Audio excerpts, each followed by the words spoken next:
Sell me your job.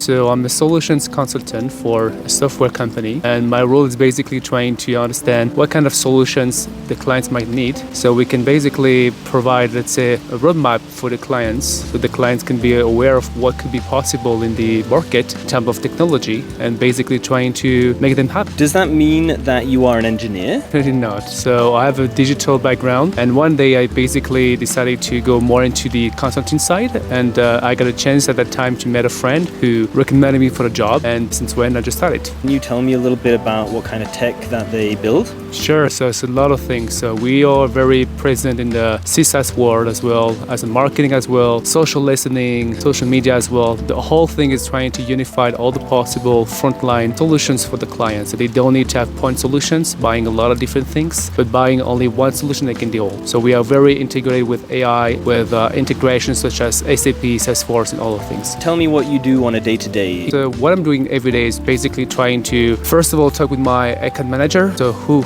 basically are responsible for finding the clients, and then we will need to align on potential opportunities and trying to understand with the clients what they want to do. So a lot of the thing would be just to try to understand actually what are the needs, and this is more complicated than it sounds. This is, I think, 50% of the job, trying to understand really quickly what does the client want to do, what is the vision, what their maturity, do they want to move fast. So there are a lot of different things to take into considerations. After that, my role is trying to map it up to our solutions and trying to see how we can create value for the clients. And typically afterwards, we have what we call a TDD, which is basically just going with the clients and trying to show what we found out or what could be the solutions for them and trying to add more value for them. And after this, we can actually have a lot of different discussions, more technical, where we can actually speak with the architecture specialists, where they can potentially look at the backend system and how we can plug our solutions to their environment. So would you say that the essence of your job is really talking to customers and understanding their pain points so that you can figure out how to address those with the technology that the company builds? Yes, so there are two sizes. First of all, the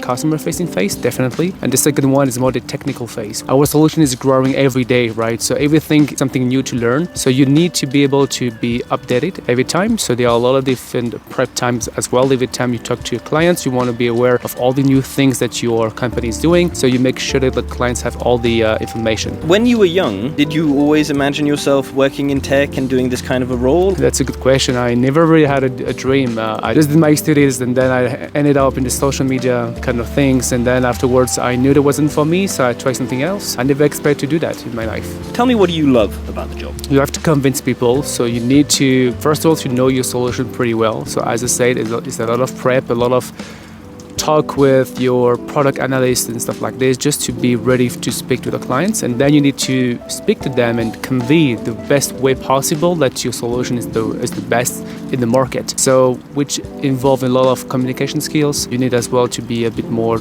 consultant, trying to understand what is the right time to speak to the right thing. So I think it's very challenging because you need to convince people, and sometimes it's not easy. And especially in this software environment, we have a lot of different competitors that are very good as well. So you really need to find a way to stand out from the others. What would you say are the top 3 skills needed to do this job? Communication skills, first of all, being persuasive, and to be ready to work. What do you find most challenging about the job?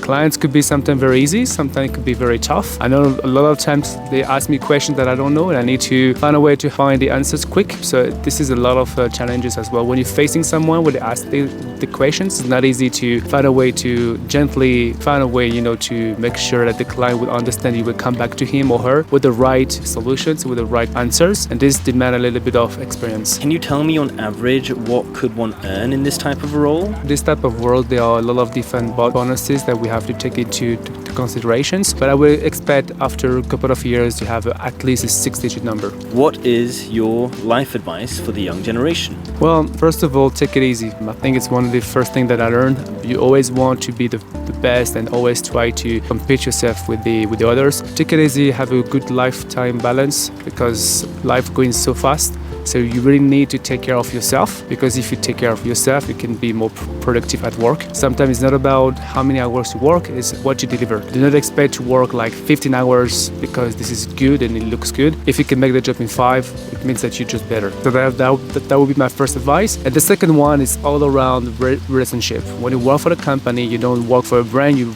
work with people. So there is a lot of things you have to learn about how to connect yourself with the right people, how to expose yourself as well as a person, and how you can actually break those walls that are all around you so you can actually access to the right people to have a good career path.